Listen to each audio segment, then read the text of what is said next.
What's up everyone, welcome back to my channel, or if you're new, welcome. I feel like this video is a long time coming. I've been saying I'm going to do this video for a really long time. And as per everything in my life, I procrastinate and it takes me 800 years to do anything. So I'm finally sitting down and I'm answering all of your girl talk questions. I've done a few videos like this on my channel before and you guys always really love it. As you guys know, I'm literally an open book. I do not get embarrassed. I'm not shy to talk about these things. I want to talk about things that people don't normally talk about and you might feel awkward or weird about. I've talked about a lot of things in the past where you guys didn't know it was either normal or other people also experienced it and you felt seen, and that makes me happy. So we're gonna do, I think this is a part 3 or 4. I got a lot of questions that were similar about my relationship, periods, so many about periods, my hip dip filler or procedures and stuff like that. So I'm gonna kind of clump them all together. I should probably start putting some makeup on. If it wasn't 10 a.m. I would totally be drinking a nice glass of wine with you, but I think it's a little bit early for that right now. I think we should start with something light and easy, and then we can get into the more juicy questions, and we can start with period talk. Do you use a cup with your IUD? My doctor said it's fine, but I'm scared. How do you empty your cup in public? How have your periods been since getting your IUD? Do you have sex on your period? How do you stay smelling good? Favorite hygiene products, especially for down there? I'm so excited that this portion of today's video, this period talk portion, is sponsored by Intimina and their Ziggy cup. There's 2 sizes of the Ziggy cup. This is the cup I've been using for, I want to say half a year now. When they first reached out to me, I was like, I would love to test out your cup, but I need to test it out for a few months minimum. And you know, you only get your period once a month, so it's been like a long time coming. So they do have 2 cups. They have A, they have B. This is for if you have a lower cervix or a lighter period, and B is for if you have a higher cervix or a heavier period. I honestly use both depending on how my period's going, and it is by far the most comfortable period cup that I've ever used in my life. You can see it's literally no bigger than a tampon or let alone a finger. I have not used a tampon or a pad. I can't even remember the last time, and I would never go back to using tampons or pads, and I'll tell you why. First of all, it's way better for the environment, and second of all, when you use a menstrual cup, it's like you don't have your period at all. You don't have to worry about leaking. You don't have that like gross wet feeling like when your tampon fills up or when your pad fills up. The cup catches all the blood. You take it out, empty it, and you put it back in, and you can leave it in for 8 hours at a time. So this is what the cup looks like. You can see that on the front of the cup, there's actually these little ridges, which is to help you grab to pull it out. It gives you a little bit of a grip, and it's also to let you know that that is the area, that's like the right position. By the way, like I said, someone asked, are you comfortable using a cup with your IUD? Talk to your doctor about it. My doctor was totally fine. She said it actually could even help with the cramping from the IUD. Proceed with caution. Always talk to your doctor about that, but I personally have an IUD. I check my IUDs in place because we are not having any babies around here. No, not yet. So when you put it in, you squeeze it kind of like a taco. It's actually a lot smaller than other menstrual cups that I use. Let's pretend this is your vagina. You insert it in, and then you have to like push it in until where your pubic bone is, and then you pop it up underneath, and it kind of rests on your cervix like this and catches all the blood. And then when you pull it out, like, so let's say it's in here, when you pull it out, you take the grip, you literally just pull it out. No blood gets on you, keep in mind. Like, yes, the first few times you might get blood on you, but you pull it out and you empty it into the toilet, and there's no blood on the exterior, so you can empty this. I've emptied this plenty of times in a public bathroom. Not my favorite place to empty it, but I definitely have emptied it in a public bathroom, and there's no mess because the blood stays in the cup. You empty it out, you fold it back up, and you put it back in. I would recommend definitely until you're experienced doing this at home, but it's super easy. And what I like about this, like again, it's small.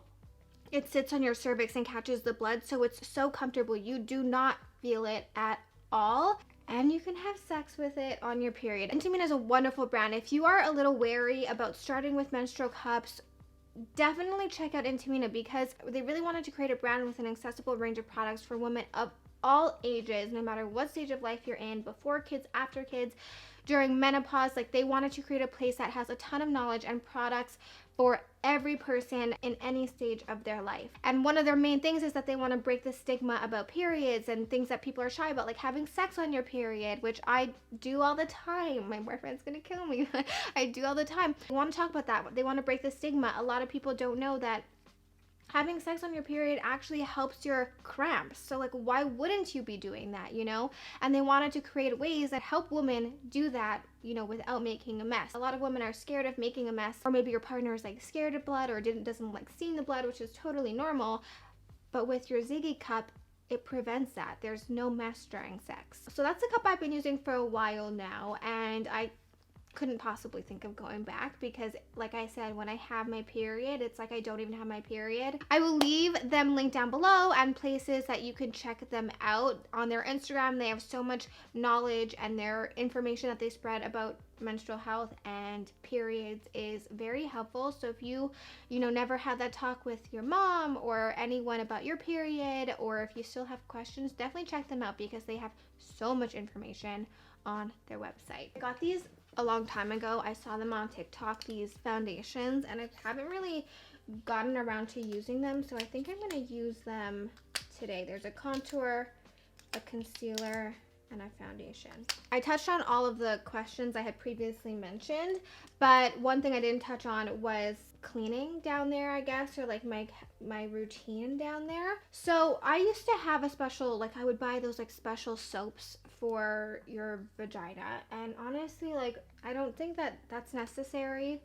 I think that you can use like an unscented soap. I just use my body wash. I use the Necessaire body wash, and you just have to be careful because it can really affect the balance of your vagina. But for me, I don't really have that many issues, and make sure you rinse really well. A lot of people say just use water. Like, would you use water just to clean your body? I know your vagina cleans itself. I just want to feel clean, you know, and if I just use water, I'm sure it would work, but I just, you know what, as I'm washing my body, I also just wash down there, and I make sure to rinse really well. I think that's the key. Okay, and I actually got a lot of questions about making sure you smell good down there. How do you make sure you smell good before your boyfriend goes down on you? If everything's working how it should down there, you shouldn't have any smell at all. Obviously, if I did a 2-hour workout, or if it was the end of a long day, or if it was a particularly sweaty day, there was no chance that I am letting him go anywhere near me until I shower. It's just a personal preference. I would feel disgusting, but you better believe that if I haven't at least showered within like the last few hours, that I am smelling. Like, touch it and then you smell your finger. But like, you have to double check. If not, I'll be thinking about it the whole time, you know? So I would literally like very slickly, like, oh my god, my boyfriend is gonna know this now. I've come to find out that he watches all my videos, and so he's gonna totally know this, but whatever, I really don't care. Not every time, like if I knew I had recently showered, I wouldn't do that, but if it's been a few hours, you guys won't do that? The second biggest topic is my boyfriend, my relationship. How did you meet your boyfriend? So if you follow me on Instagram, you would know I already talked about this, but it's not a cute story at all. So last summer, I was on my Instagram, and for some reason, I probably was like searching up someone or like searching something on Instagram, and I was on my explore page. My explore page, first of all, is filled with monkeys and dogs. Like, that is my explore page. There was this gorgeous looking man that I was like, who is that? And so I had pressed on his thing, a picture of him, and for some reason, it's so bizarre, I do not do this. Like, I do not follow random people on Instagram for the fun of it, but I was like, I'm gonna follow him, and for some reason I followed him, and I literally forgot about him. Then I didn't even realize he had followed me back, but he had followed me back. And then one day, I remember the day so vividly, he had responded to a story of mine. I was like, what the heck? Like, he follows me back, and he had messaged me, and then nothing really happened for like a month or two. He would like message me, and like I think I messaged him, and like he wished me happy birthday, and then I wished him a happy birthday, and then one thing led to another, and we ended up like meeting in person, and the rest is history. But that is the story that of how I met my boyfriend now. So I guess technically I met him on an app. It wasn't a dating app, but I almost wish it was, because that's way more normal than me being like, oh yeah, I saw him on my explore page. Do you let guys sleep over? I work from home and I find it hard to kick them out. This is a fact about me. I've never had a one night stand in my entire life. Nothing against it at all. Nothing against it. You do you. Whatever makes you happy, that's what I want you to do. But let me just tell you, bringing a random man home or going to a random man's house to strictly have sex is like, I would rather die, because I would much rather take care of that situation myself, if you know what I mean, than have this random man and then I have to deal with him like in the morning. The only guy I have sleep over is my boyfriend, and he is the one rushing out of bed in the morning to go to work, and I try to keep him in bed as long as possible. But I would literally just be like, can you get out? Like, I have work to do. Do you not have a job? Like, what are you doing sitting here on a Tuesday morning? Thoughts on moving in with your boyfriend, because I really want to. Tips for women moving in with their boyfriend. I have talked about this in many Q&As, so I'm not going to go with that in depth on the topic, but even though it's a topic I am extremely passionate about, moving in with your partner is extremely difficult. It is something that I think sounds so fun and exciting, and don't get me wrong, it is fun and exciting for the first 3 seconds, and then you're sitting there and you're like, oh yeah, this person is never leaving and I have to see them all the time, and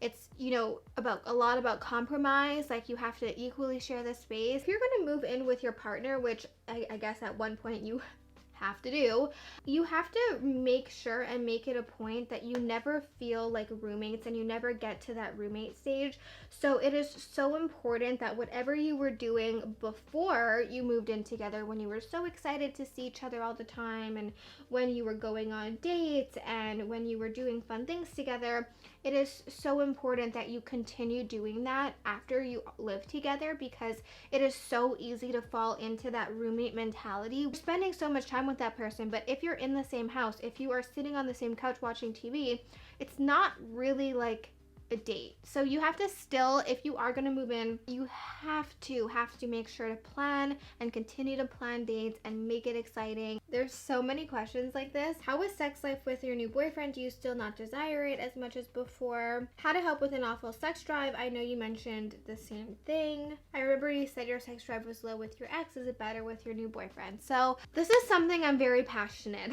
about, okay? And if you remember my last Girl Talk Q&As, I was so open about saying that I just had an extremely low sex drive. It was like it was non-existent.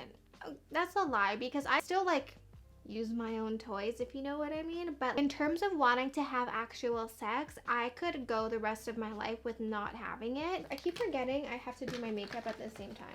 I'm happy to report that my sex drive is like completely fixed. Okay, I really thought for a while that I was just broken. If you still don't crave sex and want sex, then just know it's normal. Like, you don't have to be wanting sex every single day of your life, and don't get me wrong, like, I don't want sex every day of my life, but I can attribute the reason why my sex drive is so much better to 2 reasons, and I'll tell you. The first is that this is the first time in my life where I'm actually dating someone that I am physically attracted to. Like, I was attracted to them, obviously. There has to be some sort of physical attraction, I feel like, when you're dating someone. It was kind of just like, you know, you're in a relationship, whatever.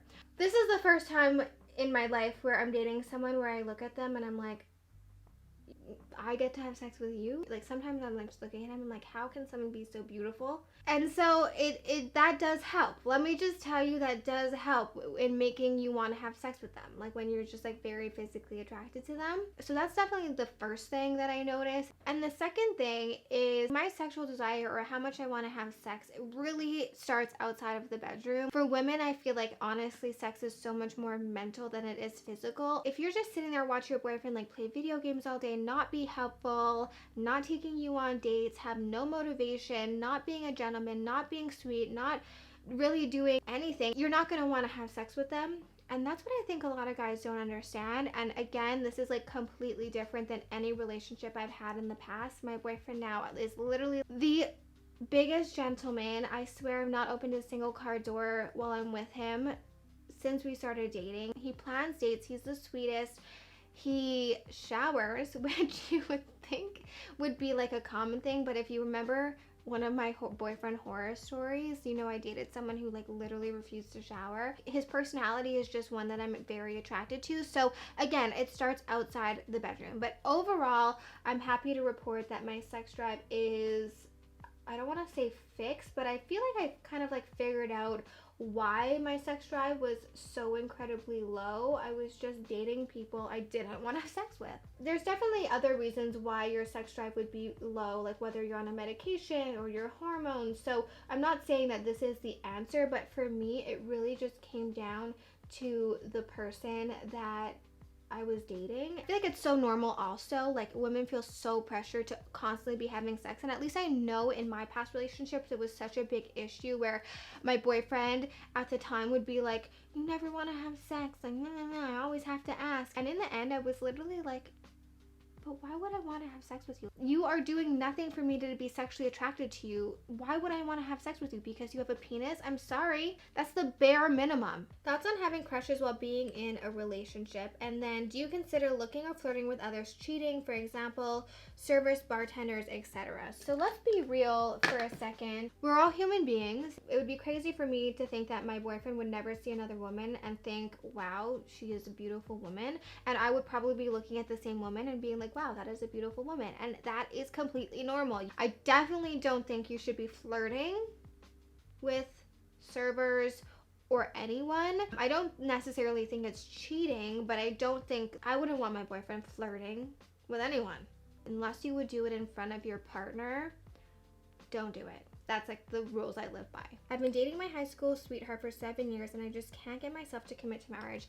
And that is okay. Not everyone has to get married. I don't think marriage should be the end goal for everyone. I definitely don't think that, you know, marriage is for everyone. And if it's not for you, then it's not for you. And that is totally fine. Okay, so there's a lot of questions about religion. I guess because you guys saw that my boyfriend is Jewish and I'm not Jewish. But there's so many questions on this topic. How does it work dating a Jewish guy when you're not Jewish? Are you going to convert? Help, my boyfriend is Muslim and says I need to convert. Would you ever convert for your boyfriend? I'm dating a Jewish guy too and he wants me to convert. Would you? Wow, this is like a big topic. So I think it really depends on the person and how important religion is to you. Like for example, I was baptized Greek Orthodox, but I did not grow up in a religious house at all. All the holidays I celebrate are purely just to celebrate the holidays. Like there's no religious background. I think the last time I was in a church was literally when I was baptized. For me, religion just never played a huge part in my life. I definitely do believe in God, but religion was not a big part of my life at all. And so for me, I enjoy seeing that part of my boyfriend, I guess, where religion is a big part of his life. I can like appreciate it because I just like never grew up around that.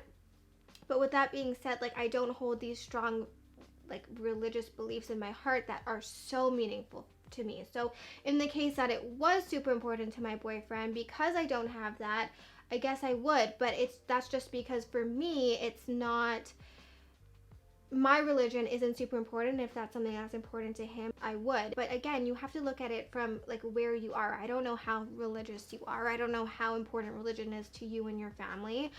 You just have to look at it from that perspective. And I wouldn't say convert for a boyfriend. I think you would have to do it because that's something you genuinely wanted to do as well. Please update us regarding your copper IUD experience. I'm still unsure about getting it. Okay, so I got a copper IUD in November, I want to say, and it definitely has its pros and its cons. Like I'm not even gonna lie, it's not all sunshine and rainbows, but I have to say for me personally, the pros really outweigh the cons. The only side effect I really have is that my period, I want to say, is double as heavy as it used to be. But again, like that really makes no difference to me because regardless of whether I had a light period or a heavy period, I stick my menstrual cup in there and I take it out every 8 hours, and it really, like, literally makes no difference to me whether how much blood is in the cup. That's literally what it comes down to. The only thing is that my period does last like for a few more days. Before I got my IUD, my period would last like 2 to 3 days max, whereas now it pushes like a full week. That's the only downside, but for me, the benefits really outweigh that. Not having to worry about obviously getting pregnant, not having hormones in my body. My body does not react well to hormonal birth control, so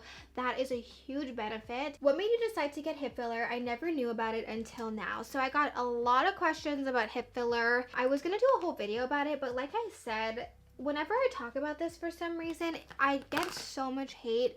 I don't really get a lot of hate. I'm actually pretty lucky. The only thing people tell me is that I look like I'm a 40-year-old woman, and you know what? I really don't give a shit. But every time I talk about doing a procedure or getting filler, I just get so much hate. And it's not even just me. It's like people commenting on my boyfriend's account, people commenting on my boyfriend's brother account. It's just like, do you not have a life? Like, what the fuck are you doing with your day that you have the time to write paragraphs about my face? So I kind of like just didn't want to open up that can of worms. I didn't really want to talk about it. I didn't want to open myself up, but at the same time, I'm always so open about everything. And I know a lot of girls are insecure about their hip dips and all that stuff, so I do quickly want to touch on it. The reason I ended up getting hip dip filler is because I was really insecure about my hip dips. It was literally like my biggest insecurity. I just absolutely didn't like how they looked. And again, if you like your hip dips, if you have no problem with your hip dips, that's totally great. This is just for my body, my preferences, and what I wanted to do. I actually was looking into Sculptra. I was looking into a bunch of different things that I can do, and there was nothing really permanent on the market. Sculptra really doesn't work that well. Literally a waste of time and money. So that was never an option for me. But then I met Dr. Arash, who is a plastic surgeon in Montreal, the only plastic surgeon here who is allowed to perform this procedure. And so I was kind of like searching around for like options I can do, because no matter how many workouts you do, you cannot fix a hip dip. And that is like one of the big things that I need to stress, is that yes, there's hip dip workouts on Instagram, but it's not going to work. Like, it's not going to fill your hip dips. It's not a muscle. It's just the way your bones are, and the way your hips are. So there's not really anything you can do besides doing a procedure. For some people that may seem absolutely insane, and I can understand how that seems absolutely insane, but for me it was something I wanted to try out. So it's a filler called Contour XL. You have to get like a few syringes injected into each. I think I got 4 syringes on each side just to smooth out my hips. I didn't want these crazy hips. I've always had hips. I've always had a smaller waist and wider hips, but then I had my hip dip. And so I just wanted to literally smooth out my hip dip. Each syringe, I believe, costs $6. They might have increased the price to $800, but each syringe costs around $600 to $800. I have 4 on each side, so it's not a cheap procedure, but the filler lasts 2 years. And the thing about it is that you're not going to go and have to put 4 syringes on each side. It's kind of like where you're just going to have to maintain it. So every year or 2, you might have to go in and add a syringe to each side just to maintain the look. I'm so all over the place with my makeup. I didn't even put mascara on. I got a lot of questions about whether it migrates. I haven't noticed any migrating. I got a lot of questions about recovery. Recovery was, I don't want to say it's super easy, but it was super easy. There was basically no recovery at all, maybe slight bruising, and that was all. The procedure time took literally like 10 minutes to do, and you walk out with immediate results. It is a filler, like a filler you put in your face. This is like a lot bigger in LA. The doctor who did mine, they're brothers, and one of them spent a lot of time in LA, and he said that so many people that you would not even know and not even think of has this filler in their body, but no one talks about it. And so of course I'm coming on here being like, this is the secret. This is what everyone's doing. And with that, I knew I was going to get hate. I knew people weren't going to understand or agree, and that is totally fine. I just think that you shouldn't really care about what other people do with their own body. Okay, I think that is almost it for makeup. My eyelashes were a little bit crazy today, but Feel like I can answer a few more questions. There was just so many of them. How to deal with or handle prevent razor bumps, pimples, and ingrowns down under. So this, I just want to say, take this advice with a grain of salt, because this is what my mom taught me. This is what worked up until now. I laser, so I don't really shave all that often. But after you shave, okay, again, take this with a grain of salt. I would always spray perfume on the area that I shaved. I'm not saying like spread your legs open and spray. I'm saying just like on the top area where you get like the most ingrown hairs. I think it's the alcohol in the perfume, so if you wanted to, I'm sure you can just use like regular alcohol. It's similar to how men use aftershave after they shave their face. I'm sure you can probably use aftershave. I would just say be very careful, but for me at least, like just spraying it really prevented any bumps, any razor burn. So give that a try if you are brave enough. It will burn. Do I tell my boyfriend about my nose job years ago before I met him? Unless he asked, I don't see why you would have to bring that up. Unless he was like, did you get a nose job? I wouldn't lie about it, but I'm not like gonna be out here advertising that I got my nose done. Like, I don't even know how that would come up in a conversation. I don't even know why that would matter. How do I talk about cold sores with my boyfriend? So I wanted to talk about this one only because I've dealt with this in the past. I can see how this is like a touchy subject, and as someone who deals with cold sores, I haven't had to really deal with one in a long time because I got prescribed Valtrex, which is like the saving grace for cold sores. But if you do happen to get one, I would literally just be like, babe, I got a cold sore. Like, I would not make it a big deal. If he makes it a big deal, then ew. If he does that, then be like, goodbye. Like, I will see you when this cold sore is done. You're a child. How do you split costs with your boyfriend? And if you get married, will it be the same styles? So my boyfriend really does not allow me to pay for very much. It's always a struggle. When we go for dinner, I have to deal the check. Obviously, we don't live together, so he has his own bills. I have my own bills. But when it comes to things that we split, like if we go on a trip, he'll normally pay for the hotel. I'll pay for the flight. I always knew, like, when I get married or whatever, my bank account will be my bank account, my husband will have his bank account, and then we will have obviously our split cost that we will split. That's how I've always wanted it. How to deal with a relationship when your partner is depressed, in between jobs, etc. This I actually can touch on, and I think it's important to say that I'm someone who's never suffered from clinical depression. Yes, I'm sure there's been times in my life where I felt a little bit depressed, but I'm just have to preface this by saying that I have never been diagnosed with depression. My sister deals with anxiety and depression, and I have definitely dealt with that in my past relationship. I think I was very naive going into that relationship, thinking like, oh yes, like I can be the one who helps. I really had this I want to be the person who saves you idea in my head. I was like, I can help. If I love you hard enough, I can help. And it's not the case. Like, it really is not the case. I can only imagine how incredibly difficult it is to be depressed. Going through that is incredibly hard, and seeing someone you love go through that also is incredibly hard. I did everything that I could to help this person who just didn't really want to help themselves at the time, and I'm so happy that now they're doing better, and that's all I ever really wanted for him. But in the end, I think it's really different if you are dating someone and they're going through maybe a lower period, or maybe they're in between jobs and it's affecting them. And I would just recommend to like be there for them, help them in any ways. If they're going to therapy, maybe ask if you can